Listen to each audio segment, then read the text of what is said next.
If you're tired of nonstop spam or unknown callers, here's how to block them instantly on your Android phone. First, open the phone app. No matter whether you're on Recents, Contacts, or Favorites, switch to the Keypad tab so you can access your call settings. Next, tap Settings. Look for an option called Block Numbers.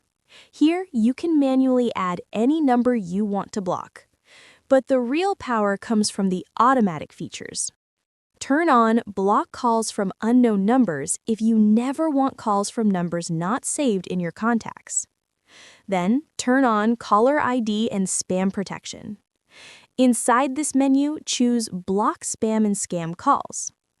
If it blocks too many legitimate calls, switch to Block Only High-Risk Scam Calls. Finally, go back to your Recents list. If you see any obvious spam call, tap the number and mark it as spam so your phone automatically filters similar calls in the future. And that's it. Your Android phone will now block most spam callers before they reach you. If this helped, like and subscribe for more quick tech fixes.